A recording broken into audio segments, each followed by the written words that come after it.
Salut la famille culée, likez et abonnez-vous à la chaîne pour tout savoir sur le Barça. Dans cette vidéo, nous allons parler d'une énorme bombe pour le Classico de dimanche, mais avant cela, nous devons aborder quelques sujets très importants pour notre club bien-aimé. Passons au premier sujet. À un moment clé pour l'avenir du Barça, le club a décidé de faire un pas ferme vers la modernisation de sa défense en misant sur le prometteur défenseur central Dan Huijsen. Alors que d'autres grands clubs de Premier League comme Chelsea, Arsenal et Liverpool ont accéléré leur démarche ces derniers jours pour recruter ce jeune défenseur espagnol, le Barça a vu en lui une opportunité unique pour donner un nouveau visage à la structure de sa défense et construire une équipe plus compétitive pour les années à venir.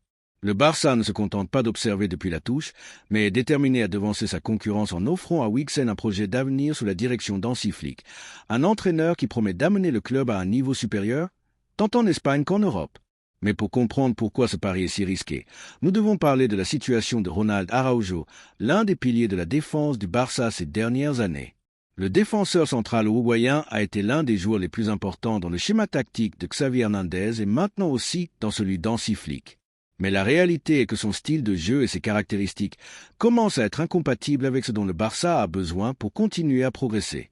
Bien qu'Araujo reste un joueur fondamental pour l'équipe, son profil défensif, basé davantage sur la robustesse et le jeu physique, ne correspond plus à l'idée de jeu de possession et de sortie propre depuis l'arrière que Flick veut mettre en place. En effet, l'idée que le Barça mise sur un joueur comme Dan Huijsen, avec des caractéristiques techniques supérieures, semble être non seulement une évolution logique, mais aussi une décision stratégique pour s'assurer que la défense soit moderne et compétitive. Le défenseur central uruguayen a connu des hauts et des bas la saison dernière, surtout avec l'adaptation aux nouveaux défis tactiques imposés par le style de Flick, qui recherche des défenseurs avec une plus grande capacité à jouer le ballon, à anticiper le jeu et à prendre des décisions rapides sous pression. La polyvalence d'Araujo a été importante à certains égards, mais sa dépendance à sa puissance physique et sa tendance à commettre des erreurs dans des situations de haute pression ont été des problèmes évidents pour l'équipe. Il ne s'agit pas de remettre en question l'engagement d'Araujo ou son dévouement au club, mais de réaliser que dans le football moderne, le Barça a besoin d'un profil de défenseur différent pour redevenir le club dominant qu'il était dans le passé. Dans le but d'optimiser l'effectif, le club a pris la décision courageuse de mettre Araujo en vente.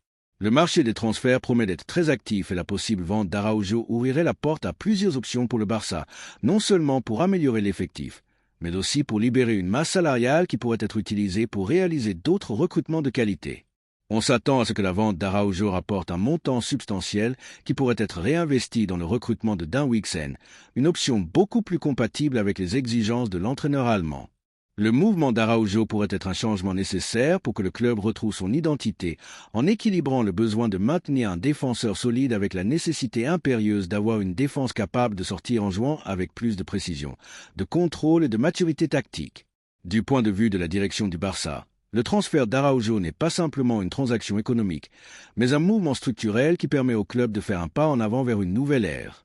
Il est évident que le Barça a travaillé sur son projet à long terme, surtout après l'arrivée d'Hansi Flick, qui a été clair dès le début que son modèle de jeu nécessite des joueurs capables de jouer sous pression, de prendre des décisions rapidement et de mettre en place un système défensif plus dynamique et flexible. Huijsen correspond parfaitement à ce profil avec sa capacité à anticiper les jeux, son style de jeu intelligent et son expérience dans des compétitions de haut niveau, ce qui en fait le remplaçant idéal d'Araujo. Dan Huijsen, avec seulement 20 ans, s'est établi comme l'un des jeunes défenseurs les plus prometteurs d'Europe. Son style de jeu est très différent de celui d'Araujo, ce qui le rend encore plus attractif pour le Barça. Huijsen est un défenseur central de grande qualité technique qui se distingue par sa capacité à jouer avec le ballon et sa vision du jeu. Tout au long de sa carrière, il a démontré qu'il pouvait garder son calme dans des situations de haute pression et qu'il était capable de prendre des décisions rapides et efficaces. Sa maturité tactique, malgré son jeune âge, est quelque chose qui a attiré l'attention de certains des plus grands clubs d'Europe, y compris les mentionnés Chelsea, Arsenal et Liverpool. Cependant, le Barça recherche quelque chose de plus qu'un défenseur ordinaire. Sous la direction d'Hansi Flick, l'équipe a besoin d'un joueur avec une capacité technique exceptionnelle, capable de maîtriser le ballon dès la première passe et d'être une option viable pour avancer dans la construction des jeux. Huijsen n'est pas seulement un défenseur solide, mais sa capacité à lire le jeu et à anticiper les mouvements des rivaux le rend encore plus précieux pour le schéma que Flick veut mettre en place. Le fait que le Barça ait reconnu ce potentiel et ait décidé de se concentrer sur le recrutement de Huijsen reflète une vision à long terme qui privilégie la qualité à la quantité. Le jeune défenseur central, bien qu'il ait été convoité par plusieurs clubs, voit dans le Barça une destination idéale pour continuer à se développer. Au Camp Nou, il aurait l'opportunité de faire partie d'un projet qui est en plein processus de reconstruction et pourrait apprendre de joueurs expérimentés, en plus de bénéficier de la confiance d'un entraîneur comme Flick, qui a déjà démontré sa capacité à travailler avec de jeunes défenseurs et à les amener au niveau supérieur. Le recrutement de Dan Wixen est à bien des égards une déclaration d'intention de la part du Barça. Alors que d'autres clubs se battent pour des joueurs établis, le Barça mise sur un projet à long terme, recherchant des joueurs qui peuvent non seulement performer dans le présent, mais aussi amener l'équipe au plus haut niveau à l'avenir. Wixen est en ce sens une pièce clé de ce projet, un investissement dans l'avenir de la défense culée. Avec le départ d'Araujo et l'arrivée de Wixen, le Barça construirait une défense beaucoup plus moderne, équilibrée et capable de rivaliser avec les meilleures équipes d'Europe. Sous la direction d'Hansi Flick, le club a l'opportunité de redéfinir son style de jeu et de construire une défense solide et technique, capable de maintenir le contrôle du ballon et de dominer le rythme des matchs. Il est vrai que le départ d'Araujo peut générer une certaine nostalgie parmi les fans culés, surtout en considérant le niveau d'engagement et de sacrifice que le défenseur uruguayen a montré. Cependant, il est fondamental de comprendre que le football est un sport en constante évolution. La deuxième nouvelle concerne une décision importante au sein du club. L'histoire d'Éric Garcia au Barça semble toucher à sa fin naturelle, une fin qui n'implique pas un échec, mais une évolution logique dans le processus de reconstruction sportive que vit le club. Le jeune défenseur central catalan, issu de la Masia et avec une expérience précédente en Premier League avec Manchester City, n'a pas réussi à s'imposer comme un pilier de la défense blaugrana. Son passage dans l'équipe première a été un mélange de bonnes intentions, de moments de réussite et aussi de performances qui ont mis en évidence ses limites dans un contexte aussi exigeant que celui du club catalan.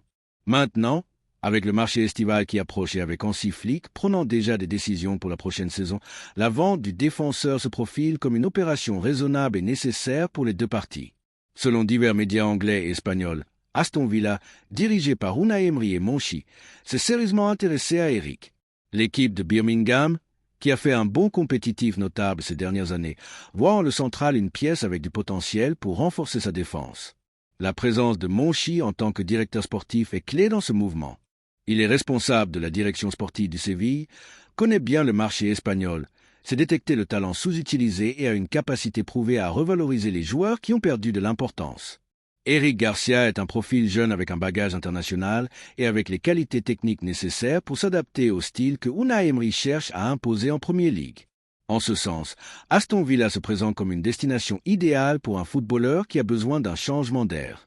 Éric Garcia a vu sa participation réduite ces derniers mois, même lorsque la défense blaugrana a subi des pertes importantes. Ses performances irrégulières et ses erreurs ponctuelles ont fait qu'il a perdu du poids dans le vestiaire et dans une institution comme le Barça, où le niveau d'exigence est maximal et où chaque erreur est analysée à la loupe. Cette perte de confiance est souvent définitive. L'entourage du joueur, conscient de cette situation, voit d'un bon œil un transfert en Angleterre, une ligue qu'il connaît déjà et dans laquelle il peut se sentir important. Du point de vue culé, le départ d'Éric Garcia n'est pas seulement compréhensible, mais peut être considéré comme une bonne nouvelle, non pas pour ce qu'il laisse derrière lui, mais pour ce qu'il permet de construire. À ce moment, le club doit prendre des décisions courageuses, se séparer des footballeurs qui ne s'intègrent pas pleinement dans le nouveau modèle et générer les ressources nécessaires pour réaliser des recrutements stratégiques. L'arrivée d'Hansi Flick suppose un changement de paradigme. L'entraîneur allemand veut une équipe dynamique, intense, capable de maintenir une pression élevée et de soutenir défensivement de grands espaces. Dans ce type de proposition, Eric a démontré ne pas avoir les conditions physiques ni le tempérament compétitif requis pour soutenir le système. De plus, le Barça vit une réalité économique dans laquelle chaque opération compte. Vendre Éric Garcia permettrait de libérer de la masse salariale, d'obtenir des revenus grâce à son transfert et en même temps de faciliter l'arrivée de renforts. Nous ne parlons pas de la vente d'une pièce clé ni d'un départ douloureux. Au contraire, il s'agit d'une action pragmatique alignée avec les intérêts du club et qui peut ouvrir des portes très intéressantes sur le marché. La gestion sportive doit être comprise comme un processus dynamique et, dans ce cas concret, le départ d'Éric représente une étape logique dans la consolidation du nouveau projet culé.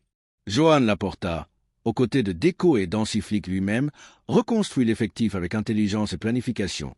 Et cette reconstruction passe par faire confiance à des jeunes comme Pau Cubarsí, qui a démontré avoir de la hiérarchie et de la projection, et par donner la place à des recrutements qui répondent au nouveau modèle footballistique. Il n'y a pas de place pour maintenir des profils par nostalgie ou par lien passé. Le Barça a besoin de performances immédiates et de projections futures. Et sur cette double échelle, Eric ne remplit pas les exigences. Dans ce contexte, la vente à Aston Villa se profile comme une opportunité en or pour toutes les parties. Pour le joueur, c'est la chance de relancer sa carrière dans un environnement compétitif, avec un entraîneur qui sait gérer les défenses et avec un club qui aspire à de grandes choses en Premier League et en Europe. Pour le Barça, c'est un mouvement qui permet d'alléger l'effectif, d'équilibrer les comptes et d'envoyer un message clair. Dans ce nouveau cycle, la performance prime sur toute autre considération, même émotionnelle. Cette séparation peut être vue comme une rupture respectueuse. Eric est arrivé au Barça avec l'illusion de triompher dans l'équipe de son enfance, s'est formé à la Masia, a grandi à Manchester sous la tutelle de Guardiola et est revenu comme un jeune défenseur avec une grande projection. Mais les choses ne se passent pas toujours comme on l'espère. La pression de l'environnement, les exigences compétitives et les propres limites de son jeu ont fait qu'il n'a pas pu s'établir comme titulaire indiscutable, et ce n'est pas un drame. C'est simplement la réalité du football d'élite. Maintenant, il est temps de faire un pas de côté et de le faire la tête haute. Car au-delà des erreurs, Eric a toujours montré de l'engagement, du respect pour le club et une attitude exemplaire. Il n'a jamais été au centre de polémiques, n'a jamais élevé la voix, a assumé son rôle, s'est battu pour une place et a accepté les décisions du corps technique. Ce comportement professionnel doit également être valorisé et reconnu. Mais au Barça, cela ne suffit pas.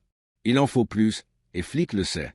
L'important est que le club apprend à prendre des décisions qui renforcent le projet au lieu de l'affaiblir. Sur le plan émotionnel, l'époque où l'on soutenait les joueurs par sentimentalisme ou par pression médiatique est révolue. Le nouveau Barça est un club qui pense avec une tête froide, qui mise sur les jeunes qui performent et qui n'a pas peur de renouveler son effectif lorsque c'est nécessaire. De plus, cette possible vente pourrait également ouvrir de l'espace pour de nouvelles promesses de la Contra ou même pour des renforts plus adaptés au style de Flick. Un défenseur central rapide, agressif, capable de jouer à la limite et qui comprend la pression élevée qui caractérise les équipes de l'entraîneur allemand. En ce sens, le vide laissé par Eric pourrait être occupé par quelqu'un de mieux préparé aux nouvelles exigences du banc. Depuis l'Angleterre, les médias donnent déjà pour acquis que l'intérêt d'Aston Villa est ferme et qu'une offre formelle sera concrétisée dans les prochaines semaines. Et si un accord est atteint sur des chiffres raisonnables, il n'y a aucune raison de le refuser. Le club a besoin de vendre, de reconstruire et de réussir chaque mouvement, et celui-ci serait sans doute l'un de ses succès silencieux mais fondamentaux. Pour toutes ces raisons, en tant que supporters blaugrana, nous devons voir ce possible départ avec maturité et esprit sportif. Eric Garcia est un bon joueur, mais ce n'est pas le défenseur central dont le Barça a besoin pour rivaliser pour la Ligue des Champions, et il n'y a rien de mal à le reconnaître. La troisième nouvelle concerne ce qu'a dit Rodrigo Goes du Real Madrid, chauffant encore plus le Clásico de dimanche.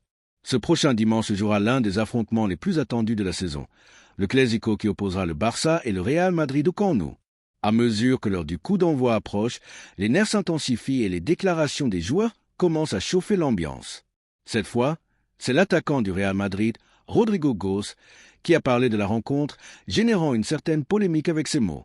Selon le jeune attaquant brésilien, son équipe sortira pour surprendre sur le terrain de l'éternel rival et parviendra à remporter les 3 points, ce qui leur permettra de se rapprocher du titre de la Liga.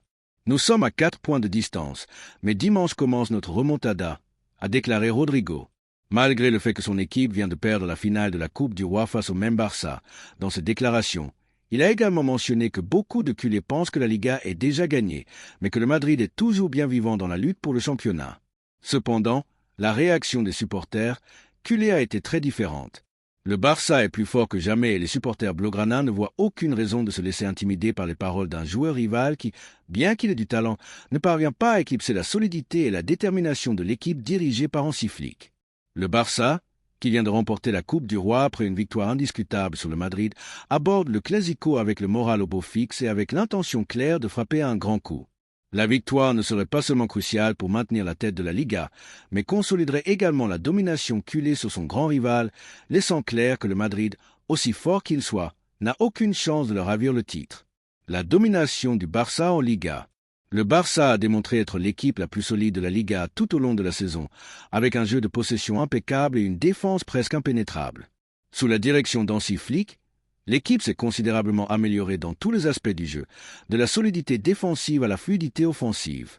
La victoire en Coupe du Roi a été une claire démonstration de la différence actuelle entre les deux équipes, et ce Clásico pourrait être la touche finale qui déterminera le destin de la Liga. Malgré la bonne saison du Real Madrid, la différence de points est une réalité palpable. Le Barça a une avance significative. En cas de victoire dans ce Clásico, non seulement consoliderait sa position en tête, mais pourrait laisser le Madrid avec peu d'options pour atteindre le titre. Ce que les culés ont montré cette saison est un football de qualité, avec un style de jeu qui n'est pas seulement efficace, mais aussi attrayant. La direction d'Hansi Flick a été clé pour la résurgence du Barça. Depuis qu'il a pris ses fonctions, l'entraîneur allemand a réussi à équilibrer l'effectif et a fait en sorte que des joueurs comme Lewandowski, De Jong et Araujo soient à un niveau très élevé. Mais ce ne sont pas seulement les joueurs expérimentés qui ont brillé, car la Contra Blaugrana a également apporté de grands talents comme Pedri, Gavi et Lamine Yamal, qui ont démontré que l'avenir du club est plus qu'assuré. Cet équilibre entre jeunesse et expérience a fait du Barça un rival redouté non seulement en Liga espagnole, mais aussi en Europe. Le Madrid est sa lutte éternelle. Malgré les insistances de Rodrigo et de beaucoup au Real Madrid selon lesquelles leur équipe a encore des chances de remporter la Liga, la vérité est que la différence de 4 points semble difficile à combler, surtout lorsque le Barça a été si dominant sur son terrain. La récente défaite en Coupe du Roi, bien que douloureuse pour les Merengues, a également montré qu'à l'heure actuelle, le Barça est à un autre niveau. Le Madrid reste une équipe très compétitive, mais la manière dont les culés ont géré la saison laisse peu de place au doute sur qui est le favori pour remporter la Liga. Rodrigo peut parler de remontada et de surprise, mais le Barça n'est pas disposé à céder du terrain dans sa lutte pour le titre. Le Camp Nou, qui sera le théâtre du Clásico ce dimanche, est connu pour être une forteresse pour les culés. Depuis l'arrivée de Flick, l'équipe a montré une grande solidité dans son stade, et remporter ce match serait un pas de géant vers la consécration en tant que champion de la Liga. La pression est sans aucun doute du côté du Madrid, qui sait que ce Clásico pourrait être sa dernière chance de se rapprocher de la tête.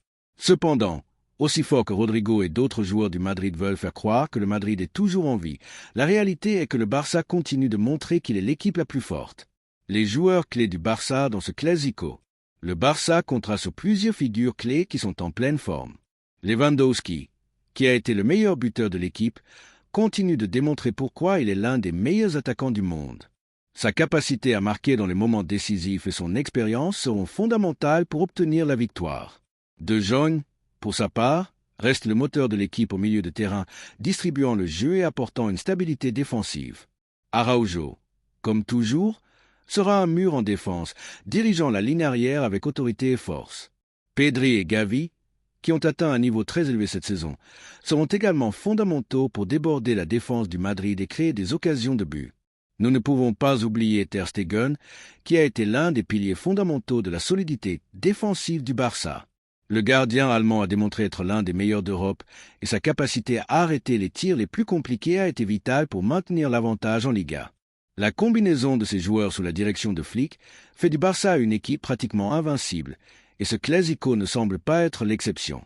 Le Clásico, une opportunité pour sceller le titre. Ce dimanche, le Barça a une opportunité unique de porter un coup définitif. Gagner le Clásico signifierait une avance de 7 points sur le Real Madrid, ce qui laisserait les Merengues avec peu d'options pour rattraper le leader. La victoire au Camp Nou non seulement consoliderait la domination culée en Liga, mais donnerait également un énorme moral à l'équipe pour la fin de la saison. Un triomphe face à l'éternel rival serait le meilleur message pour toute l'Europe. Le Barça est plus vivant que jamais et le titre de la Liga est plus proche que jamais. Que pensent les culés? Maintenant est le moment d'écouter les supporters du Barça. Que pensent-ils du Clásico? Sont-ils d'accord pour dire que le Barça a tout ce qu'il faut pour obtenir la victoire et éloigner encore plus le Real Madrid de la lutte pour le championnat? Comment voit-il l'attitude du Madrid, qui continue d'insister sur le fait qu'il peut remonter malgré la différence de points? La vérité est qu'à ce moment, le Barça est beaucoup plus fort que son rival et a tout en sa faveur pour continuer à accumuler les victoires en Liga. Le Camp Nou sera le théâtre d'un match décisif, et les supporters culés ont de nombreuses raisons d'être confiants dans le fait que l'équipe d'Hansi Flick remportera les 3 points et continuera son chemin vers le titre de la Liga. Donnez-nous votre opinion dans les commentaires.